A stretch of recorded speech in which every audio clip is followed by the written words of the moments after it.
Good afternoon, and welcome to RandPaul2010.com. Glad you could stop by today.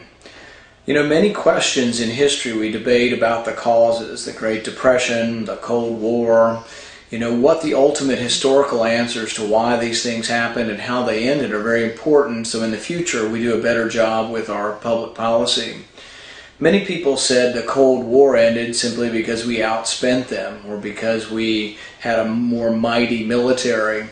And these are kind of true, but ultimately, really, the Cold War ended, and the reason we won the Cold War is one precise economic fact, and that economic fact is that you cannot determine the price of any good or service by setting that price by a government bureau.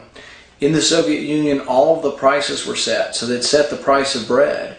And when they set the price of bread, that signal that went back through the economy, there was no signal, there was no profit, there was no ability to decide how much bread should be produced or how much will be consumed. So consequently, there were shortages, there were lines, but also consequently, the engine of socialism was weaker than the engine of capitalism. So we were able to outspend the Soviet Union during the Cold War, but we did so because we had the engine of capitalism. We must never forget that. It is the engine of capitalism that won the Cold War, and it is the engine of capitalism that provides a great amount of humanitarian aid to not only our country but around the world. The reason this is important is we're now in the midst of a healthcare debate, and people say, oh, well, what we have is not working, what we have is capitalism. Well, that's so far from being true. What we have in healthcare, in my particular practice, over 50% of my practice, the prices are fixed by government. In the remaining portion of my practice, even though it's private insurance, the prices are somewhat fixed in the sense that if you're a Blue Cross patient, you go to any doctor in town, you have the same price. There is no price competition for doctors' services because it seems to all be set.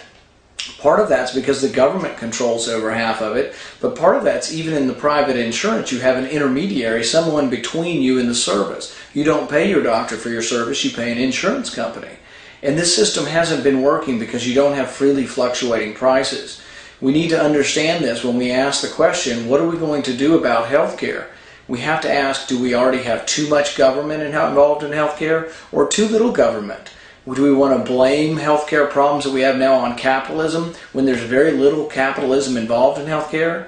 Or do we want to look at healthcare and say, how could we get more capitalism involved? How could we get the consumer paying for the product so the prices can come down? I think there are ways of doing it. I think there are ways of looking even at the current system and saying, how can we get the consumer more involved with buying their product? And it's not through mandatory health insurance that the government forces everyone to buy. We've seen that. It happened in Massachusetts where people are required to buy insurance that has infertility coverage where you have $50,000, $100,000 bills for in vitro fertilization. The government requires everyone to have this. Even the instance of the woman who had 8 children out in California, I think it was subsidized by the government to pay for her health care, several $million. We need to have these choices be more private choices and have there be economic repercussions. But think about it. The next time someone says the Cold War ended and we won the Cold War, think about why we won the Cold War. We won the Cold War because the engine of capitalism defeated the engine or the lack of an engine in socialism. Thanks for dropping by RandPaul2010.com. Hope you'll come back soon.